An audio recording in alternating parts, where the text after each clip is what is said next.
Support our school by subscribing to the channel and check out our website for new classes starting soon. Hi again, everyone. Welcome back to our series, Ask a Chinese Teacher, broadcasting from the Columbus School of Chinese home studios in Columbus, Ohio. Today, I'm going to be talking about a particularly confounding grammatical aspect of Mandarin. That is the word or the syllable or the participle le.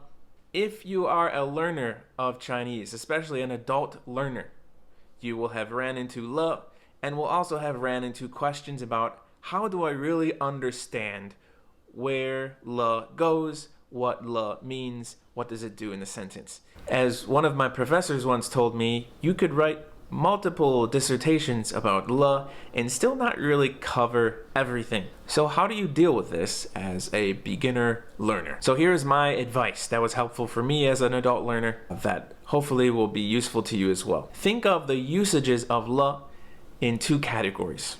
In category 1, we have the general usage of le. Category 2, we have specialized usages of le.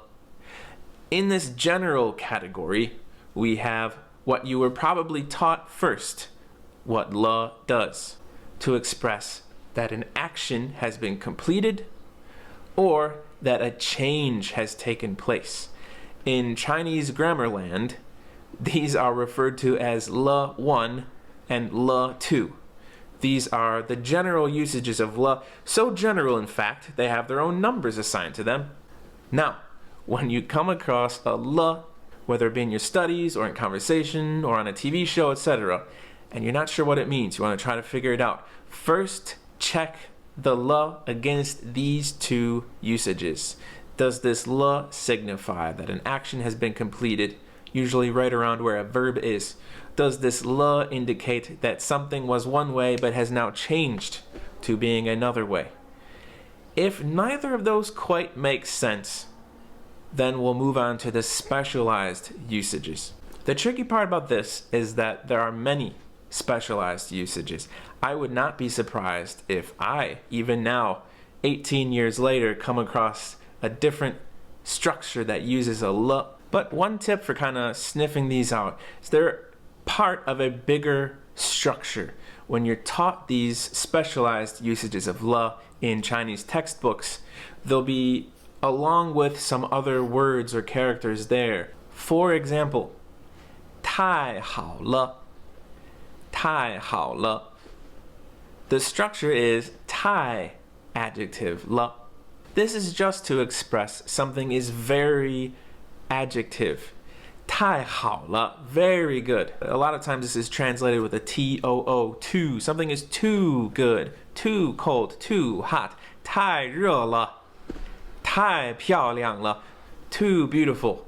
So if you think about it, if you come across this 太 adjective le structure and you're trying to understand why that le is there by fitting it into one of these general categories, you're going to be sitting there for a while spinning your wheels, not really getting very far. Think of it as part of this specialized structure.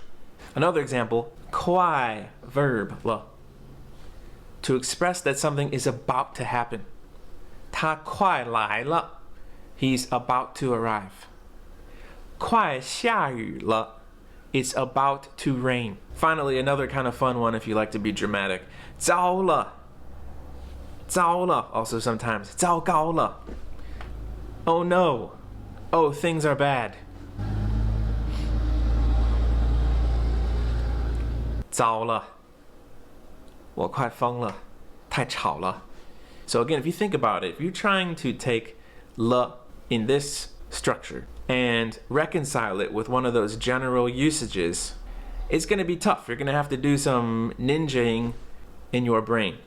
If I was a grammar scholar, could I explain it away? Well, this is actually a modal helping aspect.